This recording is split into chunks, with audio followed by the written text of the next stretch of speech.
Hello friends, my name is Jess and welcome back to my channel, Books Past Bedtime. Today I'm going to be doing my July TBR and talking about all the books that I hope to get to in July. I really don't have anything else to say, so we're just going to keep it short, sweet, and simple and hop right into it. So first, as always, I'm going to jump into my book club reads for the month. So as most of you probably know, I am actively hosting 2 book clubs right now. So the first of which is the Fantasy Series Book Club, which I host with my friends Christine, Rachel, and Nicole. We are currently reading The Greenbone Saga by Fonda Lee, and in July we're going to be having our live show for book number 2, Jade War. If you didn't know, this is an adult high fantasy series set in this world where Jade makes you powerful. We're following this family called the Cole family. In the beginning, there are 3 Cole siblings as well as their cousin Andon, who they also have kind of like adopted into their family. And the Coles are kind of like the ruling family of their sort of area.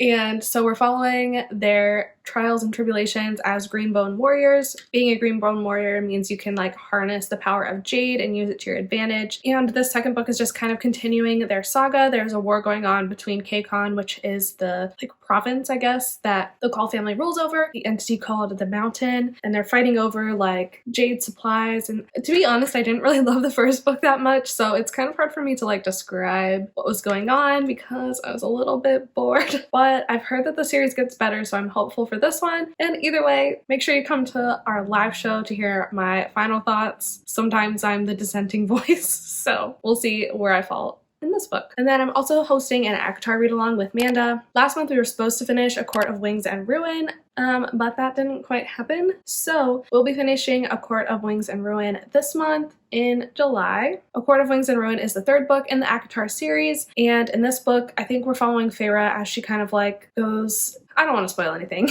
Basically, this series follows our main character Feyre, who is a human in the beginning of the story, but she like breaks this fairy covenant by killing a fairy, and so Tamlin, this prince of fairy, takes her into fairy and holds her captive. It's kind of like a Beauty and the Beast retelling. But then there's also like war and dissent among the factions, and there's like different love interests going on. I haven't been having the best time with this series, but it's still fun to read along with Manda. We're definitely going to be doing another reading sprint coming up soon for Aquar. And then we'll probably do another sprint at the end of the month, like exclusively for A Court of Frost and Starlight. Is that the novella? I think that's the novella. So that one is on my TBR list as well. A Court of Frost and Starlight, I think, is just like a Christmas time smutty novella of the different couples and pairings. If I'm not mistaken, I've heard it's a fun time. I've been promised a smutty fun time with all of these books, and none of them have delivered, so we will see. We will see. So those are all my book club plans for the month. And then I do have a couple books here that I am going to be reading for videos, so we will go into that category next. First of all, I have a queer science fiction fantasy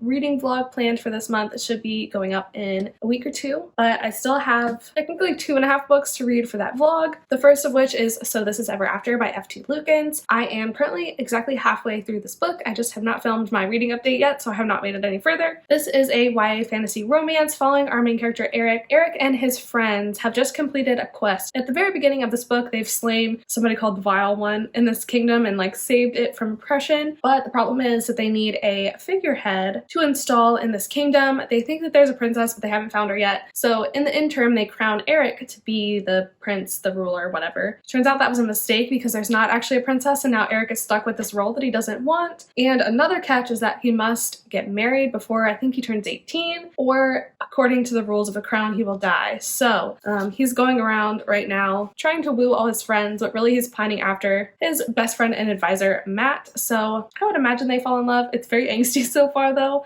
because of the pining and the fact that they don't fucking communicate, but it's really cute so far. I'm liking this one better than the other F.T. Lukens that I've read, so I'm super excited to finish this one, and definitely keep your eye out for that reading vlog if you want to hear my final thoughts on this one. And then another book that I'm including in that vlog is Before We Disappear by Sean David Hutchinson. This is another YA fantasy book. I think it's also historical. In it, we're following our main character, Jack, and Jack is kind of like a thief and a magician, and I think he makes his money like being a magician's assistant or something. And then he meets Laszlo, and it turns out Laszlo can actually do real magic, and him and Jack have this like connection, and I think some kind of romance. So it sounds magical and whimsical, and I've liked some of Sean David Hutchinson's books in the past, so I'm super excited to pick this one up, and I've heard good things about it as well. And And then last but not least in that vlog, I'm going to be reading Under the Whispering Door by TJ Klune. I've had this book forever and I still haven't read it. I even have this like beautiful painted edges edition that I love so much. I really definitely want to get to this one as soon as possible. This one is an adult fantasy following our main character Wallace, who I think at the beginning of the book passes away.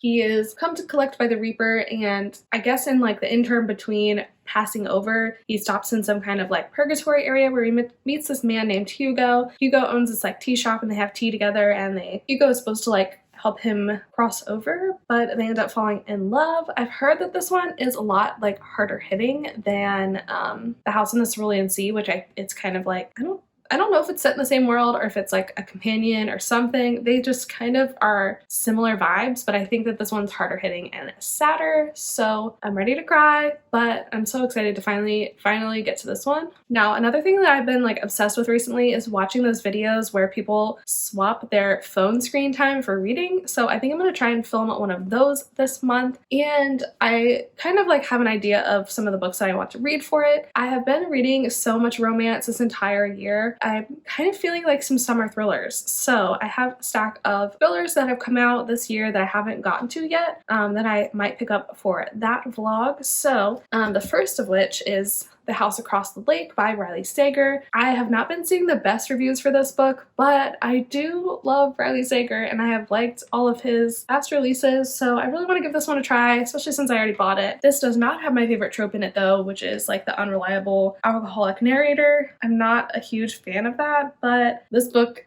sounds like the setup to a lot of other similar books. We're following our main character, Casey. She is like alone in this house, spying on her neighbors. Her neighbors across the lake seem like they have like this perfect glamorous life. They're this couple, but then the woman vanishes. She immediately suspects the husband, but no one believes her. Yada yada yada. Unreliable narrator. I don't know if I'll like it or not. I think it'll be a fun time even if I don't love it, but people have been giving it some pretty scathing reviews, so I'm a little anxious, but still highly anticipating it, to be completely honest with you. I also really want to pick up Sundial by Katrina Ward. I really love this cover. I think it's like the colors or something that I love, and like it's hot pink on the inside. It's so pretty. I really can't get a good grasp on what this one is about, but we're basically following a mother and daughter duo, and they both are like worried about each other. The mother, Rob, thinks she sees like a darkness in her daughter Callie, and so she takes her back to like her hometown in the Mojave Desert. But on the flip side, Callie's also worried about her mom, thinks she's acting weird. So I don't know. I know Christine loved this book, which is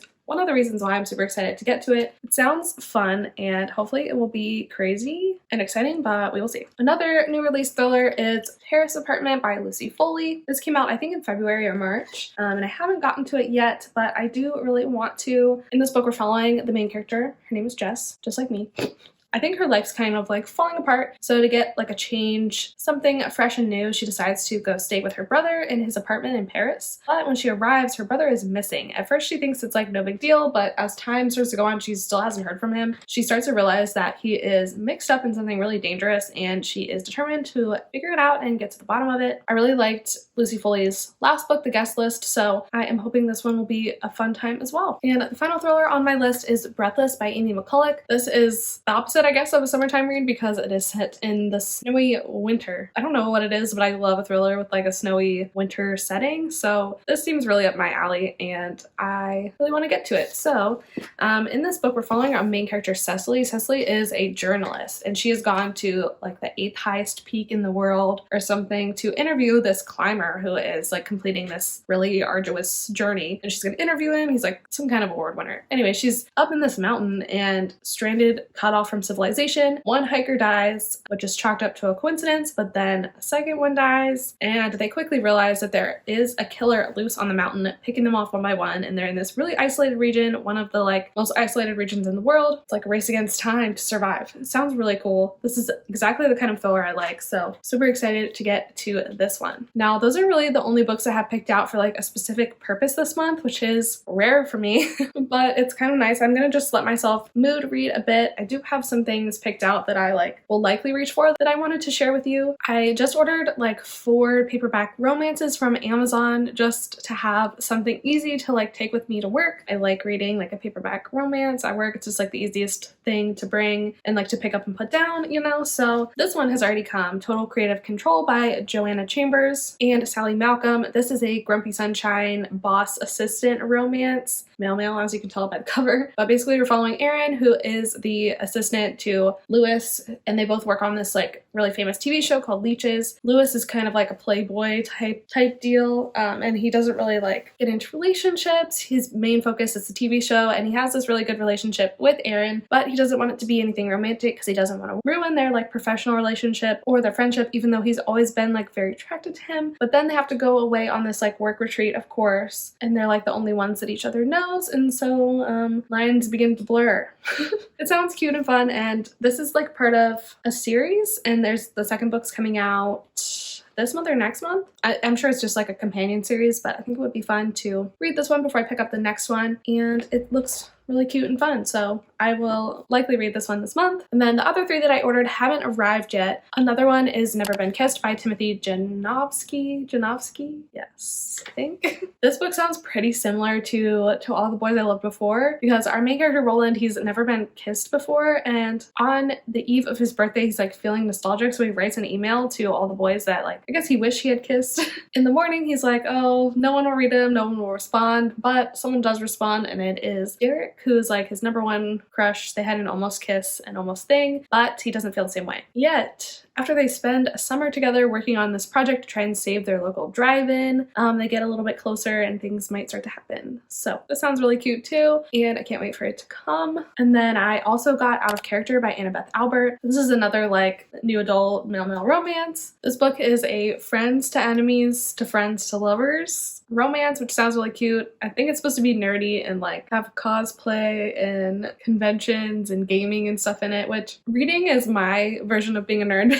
I'm not into some of this stuff, but it sounds cute and fun. I've read some Annabeth Albert before and really liked them, so I think this will be a good time. And then finally I also ordered The Perks of Loving a Wallflower by Erica Ridley, which is a female Regency romance, and it has that great trope that I really love where like a woman pretends to be a man in order to like advance herself in society. Why do I like that trope? I don't know, but I do like it. I think they're also trying to discover like some kind of mystery, solve some kind of cipher. I don't know. We all know I'm not reading for the mystery, I'm reading for the romance, and this book sounds really cute. I'm super excited to get to it. And then last but not least, I do have two books that I'm currently reading that I definitely need to finish this month, or will hopefully finish this month. One of them is A Dowry of Blood by S.T. Gibson. This is a vampire romance with like a harem or a polyamorous relationship, I believe. We're following our main character, Constanta, who is turned into a vampire by this man. I don't know what his name is. I think he's supposed to be Dracula, but he turns her into a vampire and she like falls in love with him. Constanta thinks she's his one and only, but then Dracula starts to bring like other women into their relationship, and Constanta is not super into it at first, but I think that eventually she realizes that Dracula is actually evil, and her and the other like wives or women in the relationship team up to take him down. I think I'm a third into this book. It's really short. I just need to finish it. I just haven't, but it's pretty good so far, so I'm excited to finish it up. And then last but not least, I still have not read I'm So Not Over You by Soko Jackson, which part of me wants to DNF it, but I do have it on NetGalley, so I feel bad DNFing it because I want to like be able to write a review for it at least, even though it came out like multiple months ago. But this is basically a second chance romance with some fake dating in it. Hudson and Kian used to be boyfriends, but they broke up a while ago, and Hudson calls up Kian and asks him to meet. Kian thinks, oh, maybe he's gonna finally apologize for breaking my heart, but no, Hudson actually asks him to pretend to be his boyfriend while his family's in town because he never told his family that they broke up. I don't know why this isn't grabbing me. I'm only a couple chapters into it, but I really hope I can finally finish it this month because it's a little bit ridiculous that I have been talking about it forever and still have not read it. But yeah, that's pretty much it. I'm definitely having like a more relaxed July reading month. No super set in stone plans other than my book club reads. Even like the thrillers I listed, if I'm not feeling them, I'll probably read something different for that video, but that's just kind of like an idea of what I will probably be reading this month. So thank you so much for watching. I really appreciate you being here. Let me know down below what you're most excited to read in July. I would love to know. You can also follow me on Instagram, TikTok, Goodreads. Everything's linked down below. Also, don't forget to like this video if you liked it and subscribe if you want to see more bookish content from me. And thank you again so much for being here, and I will see you in the next one. Bye.